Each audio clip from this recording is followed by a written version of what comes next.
Good morning, I am Asha Kumari. आज हम पढ़ रहे हैं क्लास 5th का चैप्टर 3 अपनी वस्तु।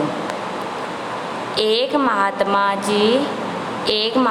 जी कहीं जा रहे थे।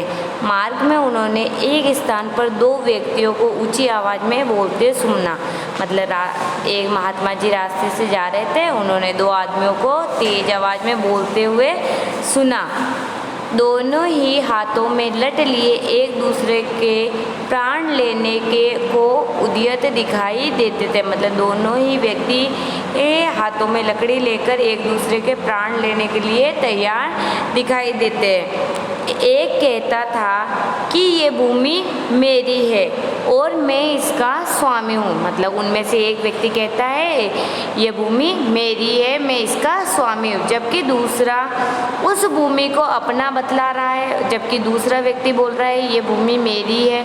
उस भूमि पर अपना अपना स्वामित्व जताने के लिए दोनों ही क्रोध में लाल पीले हो रहे हैं। मतलब दोनों ही अपना अपना अधिकार उस पर जताने के लिए, किस पर, भूमि पर जताने के लिए एक दूसरे पर लाल पीले हो रहे, मतलब क्रोध कर रहे हैं। अपने अपने पक्ष में दलीलें दे रहे हैं। मतलब अपने अपने पक्ष के किस प्रकार से ये भूमि मेरी है ऐसे दलीलें दे रहे हैं। संत महात्मा तो स्वभाव से ही दयालु एवं परोपकारी होते हैं। दयालु मतलब दया भाव और परोपकारी मतलब दूसरों की भलाई करने वाले होते हैं। सदैव सबका भला ही चाहते हैं और हमेशा दूसरों का भला ही चाहते हैं। उन्होंने मन ही मन विचार किया कि ये दोनों लड़ाई झगड़ा करके व्यर्थ ही अपने प्राण गंवाने पर तुले हैं।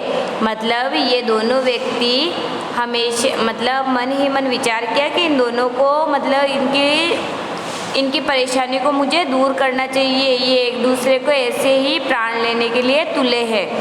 तो अतएव उन्हें समझा बुझाकर शांत करने और आपस में समझौता कराने का प्रयास करना चाहिए।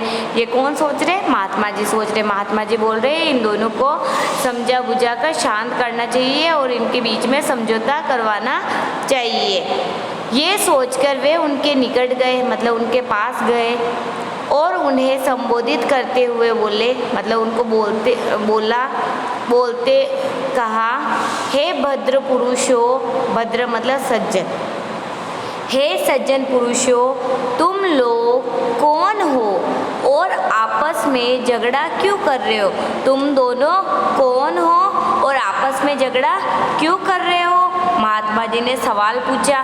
महात्मा जी को देखकर उनमें से एक व्यक्ति बोला, मतलब दो व्यक्ति झगड़ रहे थे तो एक व्यक्ति बोला, महात्मन हम दोनों भाई हैं। मतलब जो दो व्यक्ति झगड़ रहे थे वो एक दूसरे के क्या लगते थे?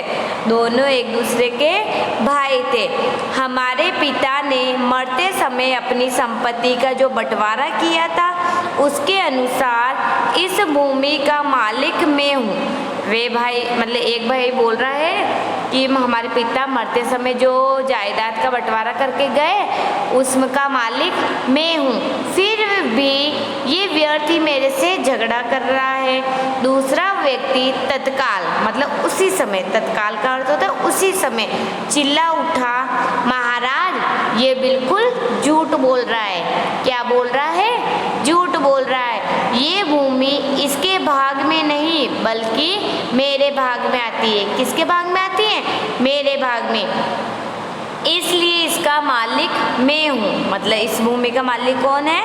मैं हूँ। ये झूठ मूठ ही इसे अपनी बतलाकर, मतलब इस भूमि को अपनी बताकर मुझे डरा धमका कर इसे हड़पना चाहता है। मतलब मेरी भूमि को भी अपनी भूमि बनाना चाहता है। अब आगे देखिए, महात्मा जी ने शांत भाव से फरमाया। महात्मा जी ने मतलब शांत भाव से उनको बोला, तुम दोनों ही इस भूमि को अपना कहते हो और अपने अपने पक्ष में दलीलें देते हो।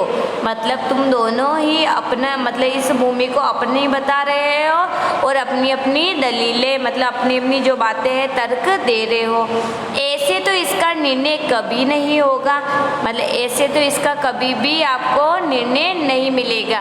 इसलिए अच्छा यही रहेगा कि जिस भूमि के लिए तुम दोनों मरने मारने पर उतारू हो, मतलब जिस भूमि के लिए तुम दोनों मरने मारने की बातें कर रहे हो उससे ही पूछ लो, मतलब उससे ही पूछ लो कि ये भूमि किसकी है, उसका असली मालिक तुम दोनों में से कौन है।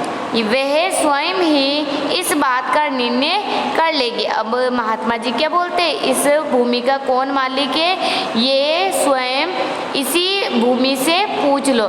कुछ पल तक दोनों महात्मा जी के मुख की ओर ताकते रहे, मतलब कुछ देर के लिए दोनों ही अपने मतलब एक दूसरे को महात्मा जी के मुख की ओर देखने लगे।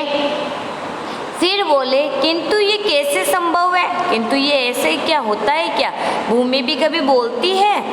महात्मा जी ने उत्तर दिया हाँ वे अवश्य बोलती है। महात्मा जी ने क्या बोला, अवश्य भूमि बोलती है, परंतु उसकी आवाज़ तुम लोग नहीं सुन सकते, मतलब भूमि की आवाज़ तुम लोग नहीं सुन सकते, हम सुन सकते हैं क्योंकि हम महात्मा हैं तो हम सुन सकते हैं भूमि की आवाज़। किंतु ये बताओ कि भूमि जो भी निर्णय देगी क्या वे तुम दोनों को मान्य होगा। महात्मा ने क्या पूछा कि भूमि जो भी निर्णय देगी क्या तुम दोनों को मान्य होगा, मतलब तुम मानोगे। ओके स्टूडेंट, इसको हम अगले चैप्टर में अगले पार्ट 2 में करेंगे। Okay, thank you, bye.